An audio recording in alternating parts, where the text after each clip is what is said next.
మీ salary వస్తుంది కానీ savings పెరుగుతున్నాయా? బ్యాంక్లో మనీ సేఫ్ అనిపిస్తుంది కానీ అది గ్రో అవుతుందా? మీకు ఈ వీడియోలో ఒక చిన్న హ్యాబిట్ గురించి చెప్తాను, అది మీ యొక్క జీవితాన్ని మార్చేస్తుంది. అదే సిప్. అసలు సిప్ అంటే ఏమిటి? ఒక చిన్న మొత్తాలు అంటే ఒక ఫిక్స్డ్ అమౌంట్ని మీరు ప్రతి నెల మ్యూచువల్ ఫండ్స్లో ఇన్వెస్ట్ చేయడమే సిప్. నెలకు 500 రూపాయలతో కూడా ప్రారంభించవచ్చు. ఆటోమేటిక్గా ఇన్వెస్ట్ అవుతుంది. ఒక డిసిప్లిన్ అనేది మీకు అలవాటు అవుతుంది.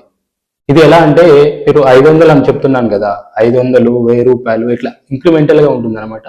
మీరు చిన్న మొత్తాలతో కూడా వీటిని ఇన్వెస్ట్మెంట్గా ప్రారంభించవచ్చు. ఎస్ఐపి అండ్ బ్యాంక్ ఆర్డి ఒకటేనా? చాలా మంది ఎస్ఐపిని ఆర్డీతో పోలుస్తుంటారు. ఇక్కడ ఆర్డి అనేది బ్యాంక్లో మనం డిపాజిట్ చేసుకునే అమౌంట్, అది ఎస్ఎఫ్ఏ అనేది ఇది మార్కెట్లో ఫ్లో అవుతుంది అనమాట. ఆర్డీ సేఫే, కాకపోతే మీకు రిటర్న్స్ అనేవి తక్కువగా ఉంటాయి. ఎస్ఐపి అనేది మీకు ఆన్ యావరేజ్గా ఒక 12% అనేది తగ్గకుండా మీకు రిటర్న్స్ ఇస్తుంది లాంగ్ టర్మ్లో. అసలు మ్యూచువల్ ఫండ్స్ అంటే ఏమిటి? మ్యూచువల్ ఫండ్స్ అంటే చాలా మంది పెట్టుబడిదారులు కలిపి ఇన్వెస్ట్ చేసిన అమౌంట్ను ఒక ఫండ్ మేనేజర్ అనే అతను ఒక ఫండ్స్లో అంటే డిఫరెంట్ స్టాక్లలో ఇన్వెస్ట్ చేస్తాడు. మనం స్టాక్ గురించి రీసెర్చ్ చేయాల్సిన అవసరం లేదు, దాని గురించి అనలైజ్ చేయాల్సిన అవసరం లేదు, స్ట్రెస్ తీసుకోవాల్సిన అవసరం లేదు. తనే అన్ని ఎంక్వైరీ చేసుకొని అనలైజ్ చేసుకొని ఇన్వెస్ట్ చేస్తాడనమాట. మ్యూచువల్ ఫండ్స్ గురించి చెప్పాలంటే అదొక వేరే టాపిక్, దీనికి చాలా టైం పడుతుంది. నేను ఆల్రెడీ ఈ వీడియో గురించి ఎక్స్ప్లెయిన్ చేశాను, కావాలంటే నా ప్రీవియస్ వీడియోలో మీరు వెళ్ళి దాని గురించి వీక్షించవచ్చు. అసలు ఎస్ఐపి ఎలా పనిచేస్తుంది? ఎస్ఐపి ఎలా పనిచేస్తుంది అంటే మీరు ఒక్కసారి మీరు అందులో రిజిస్టర్ అయిన తర్వాత మీ బ్యాంక్ అకౌంట్ నుంచి ప్రతి నెల కొంత అమౌంట్ అనేది మీరు ఎంతైతే అమౌంట్ ఫిక్స్ చేసుకుంటారో ఆ అమౌంట్ ప్రతి నెల మ్యూచువల్ ఫండ్స్ కి క్రెడిట్ అవుతుంది అనమాట. సపోజ్ గా మీరు 5,000 అనుకుంటే 5,000 అవుతుంది, 6,000 అనుకుంటే ప్రతి ఒక్క సెట్ టైం పీరియడ్ లో, అంటే మీరు ఒక టైం అనేది ఫిక్స్ చేసుకుంటే, టైం అండ్ డేట్ అని ఫిక్స్ చేసుకుంటే, సపోజ్ మీరు ప్రతి నెల 5వ తారీఖు ఫిక్స్ చేసుకున్నారు అనుకోండి, 5వ తారీఖు లోపు అది కట్ అవుతుంది అనమాట. అసలు అది ఎలా క్రెడిట్ అవుతుంది? మీరు చూసుకోవాల్సింది ఏంటంటే NAV అంటారు. NAV నెట్ అసెట్ వాల్యూ అని ఉంటుంది అనమాట మ్యూచువల్ ఫండ్స్. ఇది ఒక యూనిట్ లాగా, ఎస్ఐపికి ఒక యూనిట్ లాగా దీన్ని కొలుస్తారు NAV అనేది. ఎగ్జాంపుల్ గా నేను ఒకటి చెప్తాను అండి. సపోజ్ గా NAV అనేది మీకు 100 అనుకుంటే మీరు ఇన్వెస్ట్ చేసేది 1000 రూపాయలు అనుకుందాం. మీకు వచ్చే యూనిట్స్ ఎంత అంటే 10 యూనిట్స్ అనమాట. ఒకవేళ అది 200 అయితే మీరు ఇన్వెస్ట్ చేసింది ఎంత అవుతుందంటే 2000 అవుతుంది అనమాట. మీకు ఇక్కడ ఒక సీక్రెట్ చెప్తాను చూడండి, rupee cost average. SIP secret ఇదే, మెయిన్ సీక్రెట్.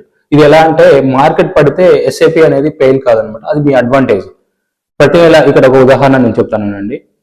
సపోజ్ గా జనవరిలో మీరు NAV అనేది 100 రూపాయలు అనుకుంటే ఎస్ఐపి అమౌంట్ అనేది 1000 రూపాయలు అనుకోండి.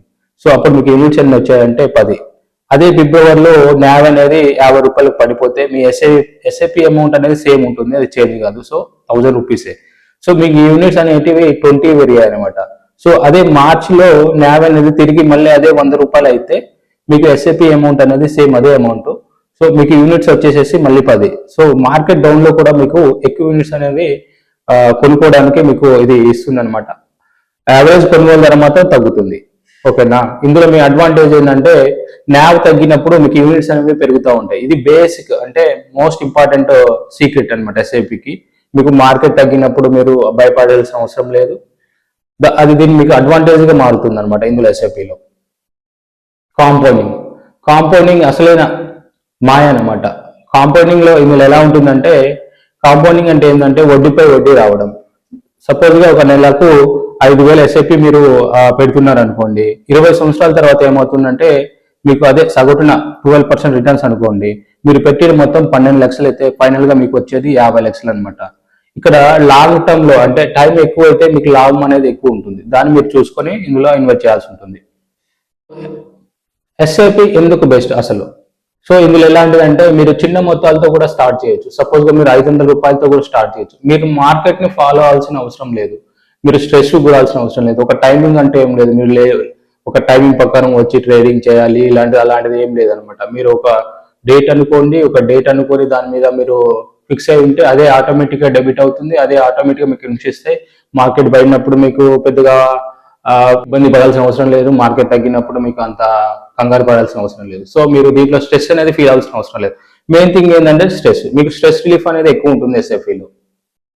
ముఖ్యంగా ఎవరు ప్రారంభించాలి ఎస్ఐపిని, ఎవరు ప్రారంభించాలి? ఇందులో మీరు ఎవరి అని చెప్పిన అవసరం లేదు. 18 years దాటిన తర్వాత మీరు ఎవరైనా ఉంటే స్టూడెంట్స్ నుంచి స్టూడెంట్స్ ముఖ్యంగా ప్రారంభించాలి చిన్న మొత్తాలతోటి. తర్వాత ఎవరైతే సాలరీ పర్సన్ ఉంటారో వాళ్ళు. నెక్స్ట్ ఏంటంటే ఎవరైనా బిజినెస్ ఎంప్లాయీస్ ఉంటారు, బిజినెస్ చేసే వాళ్ళు ఉంటారు కదా, వాళ్ళైతే మెయిన్. సో ఎవరికి తగ్గట్టు వాళ్ళు ఎస్ఐపి అనేది వాళ్ళు సెట్ చేసుకోవాలి.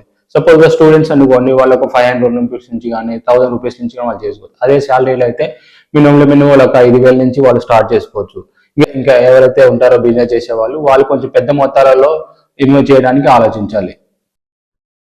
ఎస్ఐపిలో కొన్ని మిత్స్ ఉంటాయన్నమాట, కొన్ని అపోహలు ఉంటాయన్నమాట. మార్కెట్ తగ్గినప్పుడు మనం అమ్ముకోవాలని, మార్కెట్ పెరిగినప్పుడు మనం అమ్ముకోవాలని, ఓన్లీ రిచ్ పీపుల్ కోసమే అనుకోవడం అదొక మిత్. అలా ఏమి కాదు, ఇది అందరికీ ఒకటే. సో ఫైనల్ గా ఎస్ఐపి అనేది మీరు తెలియకుండా ఖర్చు చేసే అమౌంట్ ని సేవ్ చేస్తుంది. అది ఒక ఇన్వెస్ట్మెంట్ రూపంలో రిఫ్లెక్ట్ అవుతుంది. ఏది బెటర్ ఆప్షనో మీరు ఆలోచించుకొని అనలైజ్ చేసుకొని ఇన్వెస్ట్ చేయండి. ఈ వీడియో కనుక మీకు నచ్చినట్టయితే please like, share and subscribe. Please do watch.